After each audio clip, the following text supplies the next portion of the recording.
और राज्य के आरसू कार्यालय में केंद्रीय कार्य समिति की बैठक का आयोजन किया गया। वहीं पार्टी के केंद्रीय अध्यक्ष सुदेश महतो और गिरिडीह के सांसद चंद्र प्रकाश चौधरी की मौजूदगी में बैठक का आयोजन किया गया।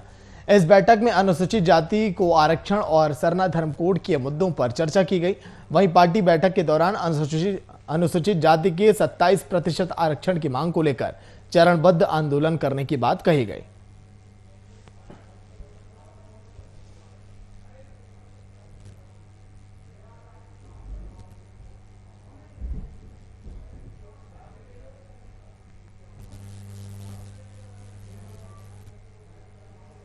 सरना धर्म के मुद्दे पर यह लगातार चर्चा जारी, क्योंकि अब राज्य सरकार ने केंद्र के पाले में गेंदा नीचे तबका का लीडर बनाने से प्रतिनिधित्व चुनने से नहीं रोकना चाहिए। नहीं, हमारा तो तैयारी आपने देखा है पिछले पंचायत चुनाव में आप कह सकते हैं कि जिसको हम लोग ने पॉलिटिकली नारा बनाया था, गांव की सरकार गांव में, अब यहाँ वन तक की रांची का पूरा पंचायती व्यवस्था का नेतृत्व कहीं ना कहीं हमारे समर्थक ही कर रहे हैं। कई जिला का नेतृत्व हमारे समर्थक कर रहे हैं। तो हमारा उस लेवल पे काम पार्टी का चल रहा है। पार्टी अभी उस लेवल में तैयारी भी करेगी और आने वाले समय जितना जल्दी चुनाव हो सकता है हम लोग तैयार हैं सरकार को करना। पूरे झारखंड प्रदेश में 29 दिसंबर को सभी जिला मुख्यालयों में नाकामियों को गिनाने के लिए सभा की जाएगी और कार्य समिति में केंद्रीय समिति में विस्तार करते हुए निम्न कुछ लोगों को दायित्व दिया गया है। Senior reporter Rajeev Ranjan phone line पे। राजीव, लगातार सरना धर्म के मुद्दों पर चर्चाएं अब जोरों पर हैं और अब जिस तरह से राज्य सरकार ने यह भी कहा है कि अब केंद्र को फैसला करना है, लेकिन बैठकों में क्या चर्चाएं चल रही हैं? राजीव,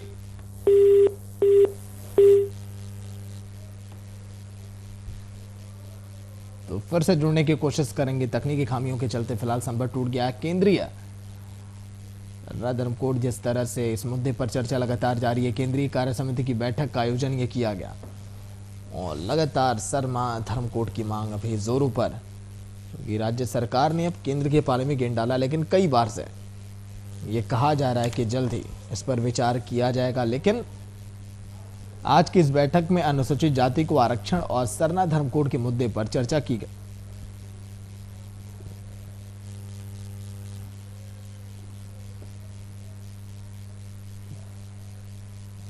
सीनियर रिपोर्टर राजीव रंजन एक बार फिर से फोन लाइन पे। राजीव, आज के दिन अनुसूचित जाति को आरक्षण और सरना धर्म कोड जैसे कई मुद्दों पर चर्चा की गई है आजसू की तरफ से। राजीव, देखिए, आजसू की लगातार ये मांग होते रही है कि पिछड़े जातियों को 27% आरक्षण मिले। पिछले चुनाव में भी आजसू ने ये मांग की थी, उसके बाद इस चुनाव में भी की थी। हालांकि आजसू के ये मांग का कोई खास फायदा आजसू को मिलता हुआ नहीं दिखता है। चुनावों में जो वोट का प्रतिशत है उसमें बहुत ज्यादा बढ़ोतरी नहीं होती है, लेकिन आजसू की ये अपनी एक रणनीति है और रणनीति के तहत वो मांग कर रही है कि 27% आरक्षण जो है वो पिछड़े को दिया जाए। इसके साथ साथ सरना धर्म कोड लागू करने की भी मांग कर रही है, जो मांग अभी लगातार देख रहे उठ रहे हैं। मुख्यमंत्री भी इसको लेकर सजग है और सत्ता पक्ष भी इसको लेकर लगातार अभियान चला रही है कि सरना धर्म कोड लागू हो, और उसको लेकर सरकार ने भी काफी पहल किया है। तो आजसू ने ये भी मांग की है। तो जो केंद्रीय कमेटी की बैठक थी उसमें ये दोनों मांग को प्रमुखता से रखा गया है।